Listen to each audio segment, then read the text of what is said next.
Hey mushroom nerds, it's Anna McHugh. I want to talk to you today about two edible lookalikes for the hen of the woods mushroom, Grifola frondosa. So in the eastern United States, hen of the woods is one of the most popular edible mushrooms that we see in the fall, or really most of the year. It's a gorgeous mushroom and it gets very, very large and grows at the base of oak trees. But in the North Carolina, Piedmont, and beyond, we also have a couple of mushrooms that are edible. I find them to be far less desirable than Grifola frondosa, hen of the woods, but they're still worth knowing, you know, if you want to tell them apart. Also, if you want to experiment with eating these mushrooms. So what I'm pointing at you right now is a specimen of Berkeley's polypore. The scientific name is Bondarzewia berkeleyi, which is quite a mouthful. But like hen of the woods, it is a polypore. So underneath, you can see that it's got all these little holes as opposed to any other sort of gills or other structure. It also has a tendency to sort of grow in these big lobed rosettes. And in the case of Bondarzewia berkeleyi, those sort of lobes and fronds are quite large and thick. And I mention that because hen of the woods is called hen of the woods because it has similar little lobes, but they're more small and feathery and fingery almost. Additionally, with Berkeley's polypore, the color is quite different from your average hen of the woods. So it's more of a creamy tan color.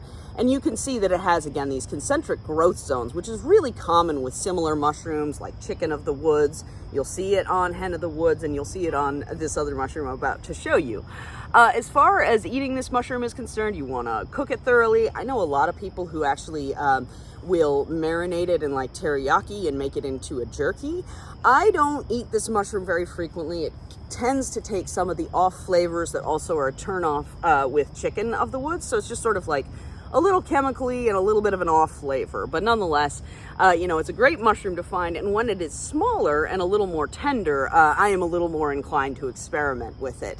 And this is a fairly small specimen, so oftentimes you'll find them and they're like these big rounded rosettes. And again, they can look a whole lot like hen of the woods if you're not terribly familiar with these beautiful polyporous species. So that is Berkeley's polypore. I want to show you another one, also edible. So this is the black staining polypore mushroom, and the scientific name for this one is Meripilus sumstinei. And this particular mushroom looks typically a lot more like hen of the woods. As you can see, it's got darker coloration. Also, one of the things that it shares with hen of the woods is sort of this, you know, brownish coloration. So you have a little variegation. It looks more like a hen's feathers, hence hen of the woods being the common name. The case of the black staining polypore, however, it's really easy to tell it apart. First of all, like this Berkeley's polypore, a lot of these fronds and fingers tend to be larger and wider and flatter than they are in the case of hen of the woods. But then additionally, you know, it's called the black staining polypore because it stains black very abruptly when you damage it. And so you can see some of that damage already happening, but I'm also going to scrape it a little bit so you can see this black stain almost immediately start to come in. And again, this mushroom is edible. You know, I typically, like if I'm going to eat it, I get just the very nice and tender bits off of the edge of these fronds. And then I also like to make this one into jerky. And a lot of that is because it absorbs a lot of good flavor because it has this porous undersurface. And also it can, you know, absorb without absorbing too much. Like some mushrooms will just soak up oil and soak up other things that you marinate them in, and it's just a little too intense.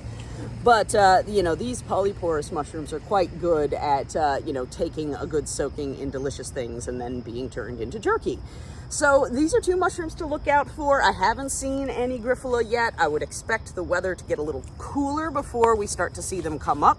But all of these mushrooms you'll find growing at the base of oak trees, and they are decomposers, so they're growing on, you know, wood at the base and around the base of that tree. And you just, mostly it is a difference in terms of like the wideness of those fans of fruiting tissue. And then again, color. So Berkeley's polypore, kind of tan, doesn't stain. Black staining polypore stains like a whole lot and looks a little bit typically a little bit more like a hen of the woods because of this black staining reaction. All right, before I go, I want to just show you one of the mushrooms that if I were to marinate it, which I never would because it is not edible, it's way, way too bitter. But this is an example of a mushroom that would probably not be very good for making jerky because it would soak up a whole lot of oil and so forth. So this is the plum purple bolete. It is, the scientific name is Meripilus plumioviolaceus. So it's a beautiful little mushroom. It's kind of grayish and dingy on top oftentimes, but you can see little hints of this purple color that is really stunning on the base. And this one is one of those mushrooms that came up and it didn't really know how to grow, but I just want to show you the extent to which we have beautiful purple reticulation. So that's sort of that network effect right there, and almost in the case of like over on this side where it's integrating into the bottom of the mushroom, you have a little bit, it almost looks like snake skin in sections. So again, Meripilus plumioviolaceus is not edible because it's really super bitter, but a lot of mushrooms like boletes that have a spongy undersurface like this, you know, if you cook them, you just have to be mindful that that sponge and also the soft and pliable flesh of the fruiting body will oftentimes like soak up oil maybe a little more than you want if you're going to say marinate them. That's not to say that you shouldn't cook them with oil, like if you're cooking them in the pan, but you just, you know, again, it's a matter of like consistency and thickness of fruiting body. So a lot of these, you know, kind of decomposers that are, you know, made up of a lot of little leaves and fronds are very good for that. All right, I have run out of time and I'm going to leave these mushrooms here because I don't really have time to mess around with them and prepare them. However, I know that because the weather has changed and we're starting to see a lot of these species, that hen of the woods, Grifola frondosa, is right around the corner, and that is one of my favorite parts of the fall. So I hope you have a great day. I hope you find plenty of mushrooms yourself, and we'll talk again soon.